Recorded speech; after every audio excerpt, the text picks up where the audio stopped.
Camcar is the jump off point going to Mount Pinatubo. So within a few minutes, sasakay po kayo ng 4x4. It will take 2 hours going to Mount Pinatubo. And then, dadaan po kayo ng 3 ilog po. So pagkatawid po sa 3 ilog, kindly secure yung hawak-hawak pong cellphone nyo, mga cameras, including yung pocket money. Dahil marami pong cases na nalalaglag po ang mga cellphone. Yung mga nakaraan is nalalaglag. Worth 80,000 na cellphone, nalaglag po, buti nakita po. Okay po? Next is the Barangay Bilyar. Nandito po nakatira ang indigenous people ng Butulan, Zambales. And next is the Sandcastle sightseeing. Itong Sandcastle po is was formed during the Mount Pinatubo eruption noong June 15, 1991. So makikita po ninyo is ito ay kabundukan pero this is made of lahar. So there's a possibility na ito ay maglalandslide po. So please keep safe po. The next is the camping area. Ito yung mga usually yung mga nag-overnight doon sa Mount Pinatubo. Ang tawag namin is Malibundog po.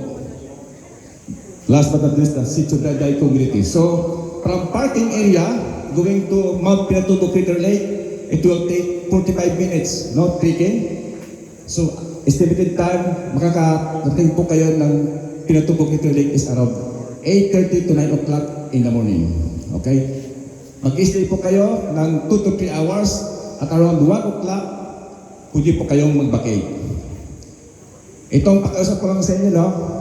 This is a map of May. Rainy season is approaching. Kung may nakakon kayong, let's say, umuulan-ulan, please vacate the area for your safety na. Magra-radyo po kami kagad sa mga tour guide na kung halimbawa let's say umaambon-ambon na po, kailangan kong umalis na po kayo. Okay po? Ang temperature right now, ranging is from 50 to 53 degrees centigrade. Super init po, no? Magdala po kayo ng at least 1 liter bottled water. Okay po? Kung meron po kayong may mga problemang mga sa, let's say, hypertension, please declare it right now. Okay? Para makuha namin kung bawang may maintenance po kayo sa hypertension, mag-take po kayo ngayon mismo. Kasi this is involved physical activity. Tapos yung nature po natin is super init. So mag-trigger po sa hypertension po yan. Ang hypertension is trigger na sakit po yan. Like doon sa Camarines Sur, di ba maraming namatay dahil sa heat stroke. So pakiramdaman nyo pa yung sarili, pag napapagod, pahinga. Kung sobrang init, sumilong po kayo sa mga puno ng kahoy. Okay po? Keep safe. Sa kay Girly Bagad, 15 bucks, no? Ang driver po, Peter,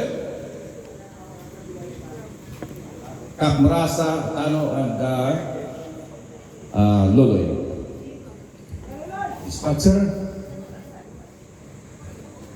So, madam, nandito po yung 3 tour guide. Sasamahan po kayo. Bawat sasakay, tigil-5 po kayo. Okay po? Thank you. Sa grupo from China,